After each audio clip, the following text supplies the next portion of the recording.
कभी शुरू ही नहीं हुई थी। उज्जैन से करीब 6 किलोमीटर दूर भगवान श्री गणेश के 3 रूप एक साथ विराजमान हैं, जो चिंतामण गणेश, इच्छामण गणेश और सिद्धि विनायक के रूप में जाने जाते हैं। ये अपने भक्तों को अपने एक अलग ही अनोखे स्वरूप में दर्शन देते हैं। यहाँ पर भक्त गणेश जी के दर्शन कर मंदिर के पीछे उल्टा स्वास्तिक बनाकर मनोकामना मांगते हैं और जब उसकी मनोकामना पूरी हो जाती है तो वो वापस दर्शन करने आते हैं और मंदिर के पीछे सीधा स्वास्तिक बनाते हैं। वहीं कई भक्त यहाँ रक्षा सूत्र बांधते हैं और मनोकामना पूर्ण होने पर रक्षा सूत्र छोड़ने आते हैं। यहाँ गणेश जी का हाथी की सूंड वाला मस्तक ही है और आसपास भक्त की इच्छा पूर्ण करने वाले इच्छामण, सिद्धि देने वाले सिद्धि विनायक के साथ सारी चिंता को दूर करने वाले चिंतामण गणेश जी विराजमान हैं। इनका श्रृंगार सिंदूर से किया जाता है। श्रृंगार से पहले दूध और जल से इनका अभिषेक होता है और यहाँ पर बुधवार के दिन भक्तों को विशेष रूप से तांता लगा रहता है। वहीं स्वयंभू स्थली के नाम से विख्यात चिंतामण गणपति की स्थापना के बारे में कई कहानियां प्रचलित हैं। गणेश उत्सव में नया रखने के लिए तो है नहीं, भगवान गणपति का स्थान है। यहाँ तो हर दिन प्रयास ये रहता है कि आने वाले को कुछ नया मिले, भगवान से भगवान के आशीर्वाद मिले और आने वाले को संतुष्टि मिले, संतोषजनक यहाँ से वो व्यक्ति आए तो दर्शन करके जाए। भगवान गणेश जी बहुत विघ्न विनाशक भगवान है। हर प्रकार की विघ्न बाधा दूर करते हैं और हमेशा भक्तों के ऊपर इनकी कृपा बनी रहती है। जो इनकी शरण में आता है उनके सारे कष्ट दूर हो जाते हैं। और श्री यहाँ का जो हमारा चिंतामण गणपति जी का जो मंदिर है, ये पूरे विश्व में विख्यात है, प्रसिद्ध है और यहाँ लोगों की मनोकामना हमेशा पूरी होती है। आज से देश भर में गणेश चतुर्थी का त्योहार शुरू हो गया है। देश भर में ये त्योहार 10 दिनों तक बड़े धूमधाम से मनाया जाता है। पंडित विनोद गौतम ने बताया कि भविष्य पुराण के अनुसार शिवा, संज्ञा और सुधा ये 3 चतुर्थी होती हैं। इनमें भाद्रपद शुक्ल पक्ष की चतुर्थी को संज्ञा कहते हैं। ऐसी मान्यता है कि इसमें स्नान और उपवास करने से 101 गुना फल प्राप्त होता है और सौभाग्य की वृद्धि होती है। इसी भाद्रपद मास के शुक्ल पक्ष की चतुर्थी को मध्याह्न में भगवान गणेश का जन्म हुआ था। इसी कारण ये तिथि महक नाम से जानी जाती है। इस दिन भगवान गणपति की पूजा, उपासना, व्रत, कीर्तन और जागरण करना चाहिए।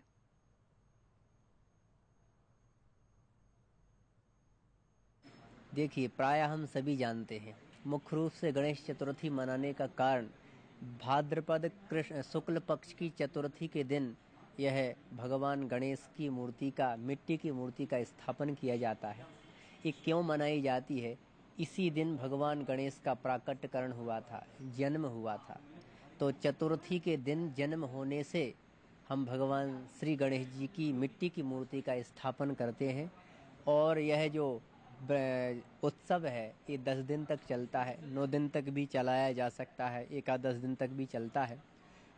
अनंत चतुर्दशी के दिन इनका विसर्जन होता है। अनंत चतुर्दशी के दिन तक यह उत्सव मनाया जाता है और मुख्य रूप से भगवान गणेश के जन्म से लेकर के अनंत चतुर्दशी दिन तक यह उत्सव हम बड़ी धूमधाम से विघ्नों के हरण के लिए, सुख समृद्धि के लिए अथवा भगवान गणेश के जीवन में सुख शांति आए इसलिए हम मनाते हैं। और दूसरा एक छोटा सा कारण इसका यह है कि जब भगवान गणेश जी का सिर चतुर्दशी के दिन भगवान शंकर ने त्रिशूल से काट दिया था, तो भगवान विष्णु ने उसी अनंत चतुर्दशी के दिन वह सिर पुनः स्थापित किया था। तो इसलिए बड़ी धूमधाम से यह अनंत चतुर्दशी के दिन इनका विसर्जन भी होता है। भारतीय जनता पार्टी के प्रदेश कार्यालय में गणेश प्रतिमा की स्थापना विधिवत मंत्रोच्चार के साथ की गई है। इस मौके पर प्रदेश अध्यक्ष राकेश सिंह सहित बीजेपी के कई नेता मौजूद रहे। वहीं प्रदेश अध्यक्ष ने सभी को गणेश स्थापना की बधाई दी और कहा कि भगवान गणेश की कृपा हमेशा प्रदेश पर बनी रहे। भारतीय जनता पार्टी कार्यालय में हमारी परंपरा के अनुसार श्री गणेश जी की स्थापना के साथ ही उनका पूजन हुआ है।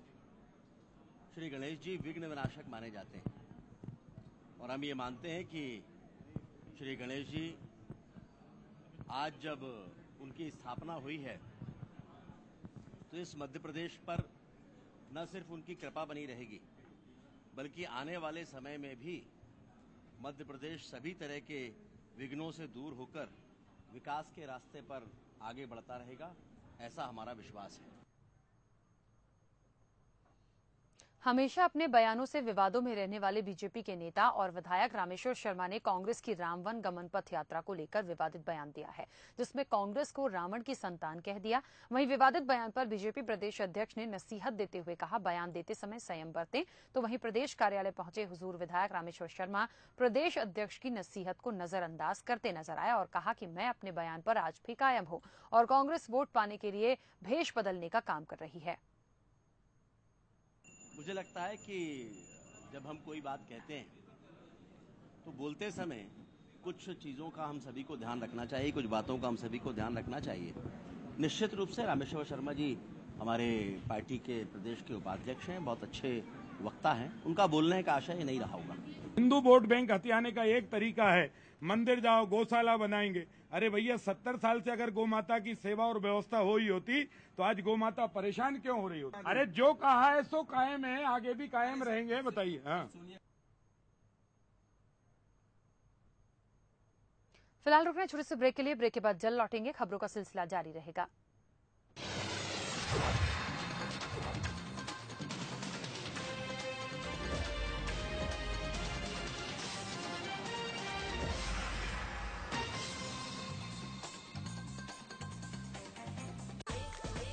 दिखना है ब्यूटीफुल, बदलना चाहते हैं लुक्स, पर पार्लर जाने का टाइम कहाँ?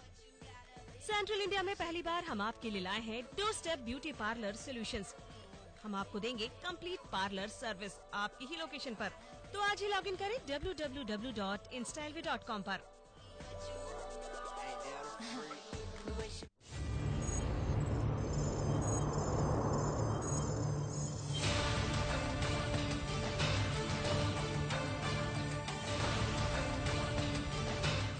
नीति बनाने वालों की नजदीक से निगरानी।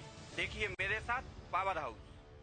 घोषणा फिर क्यों बोलते हैं? श्रवण कुमार बन के कौन पहुंच जा रहा रामेश्वरम? कांग्रेस की कमजोरी है क्या? पार्टी से कोई शिकायत नहीं, लेकिन बात ये होती है कि हम भ्रष्टाचार नहीं करेंगे। हमारा रूप कभी नहीं बदला, हम कभी ही नहीं धर्म को राजनीतिक मंच पर लाते हैं।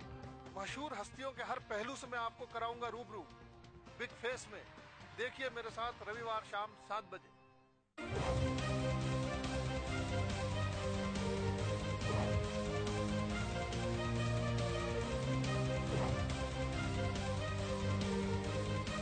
नाकारा सिस्टम की कारगुजारियों पर करूंगा करारी चोट। देखिए खोट पे चोट।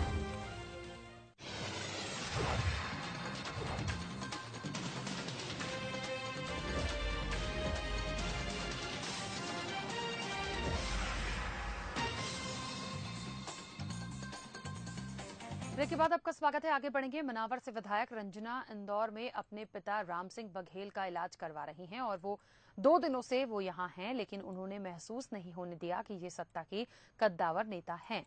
बघेल यहाँ मरीजों के परिजनों के साथ जमीन पर बैठकर अपने नाती पोती को कंघी भी कर रही हैं। साथ ही ऐसा महसूस ही नहीं होने दे रही कि ये भाजपा की विधायक हैं। विधायक रंजना बघेल ने कहा कि मुझे रौब दिखाने के लिए नहीं, सेवा के लिए जनता ने चुना है और जो अक्सर मुझे जनता ने दिया, मैं उनकी सेवा ही करना चाहती हूँ। मैं यहाँ मेरे पिताजी का इलाज करवाने आई हूँ और उनकी सेवा कर रही हूँ।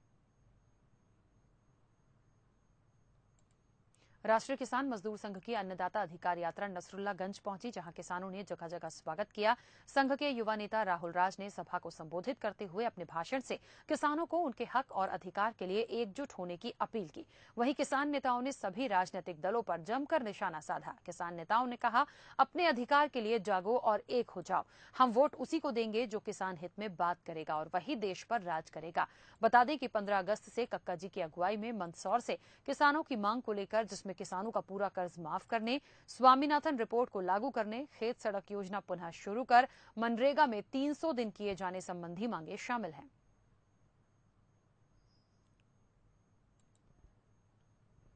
देवास में यूनाइटेड प्रेस क्लब ऑर्गेनाइजेशन के तत्वावधान में पत्रकार महासम्मेलन का आयोजन किया गया। इस आयोजन में भोपाल नगर निगम अध्यक्ष सुरजीत सिंह चौहान और प्रसिद्ध पहलवान कृपा शंकर बिश्नोई मुख्य अतिथि के रूप में शामिल हुए। जहां पहले सत्र में अतिथियों के उद्बोधन और पधारे अतिथियों को मोमेंट्स देकर सम्मानित किया गया, वहीं दूसरे सत्र में ओपन टॉक आयोजित किया गया, जिसमें राष्ट्रीय अध्यक्ष डॉक्टर दीपक वर्मा ने पत्रकार प्रोटेक्शन एक्ट, ग्रामीण अंचल के गैर अधिमान्य पत्रकारों को भी अधिमान्यता की सूची में शामिल करने, टोल फ्री, स्वास्थ्य, पेट्रोल भत्ता और तुरंत FIR पर रोक जैसे बिंदुओं पर विस्तृत चर्चा की गई। इस दौरान कार्यक्रम में बड़ी संख्या में पत्रकार मौजूद रहे। साथियों को समय समय पर उनके कारण जागरूकता के कारण समाचार पत्रों में खबरें आती है और उससे वास्तविक जानकारी हम सबको मिलती है और मैं इस शुभ अवसर पर अपनी तरफ से बहुत बहुत शुभकामनाएं। सतना के वार्ड 10 उतैली बाईपास इन दिनों किसी अज्ञात बीमारी की चपेट में है, जहां 13 दिन में अब तक 3 लोगों की मौत हो चुकी है। रहस्यमयी बीमारी से हो रही मौत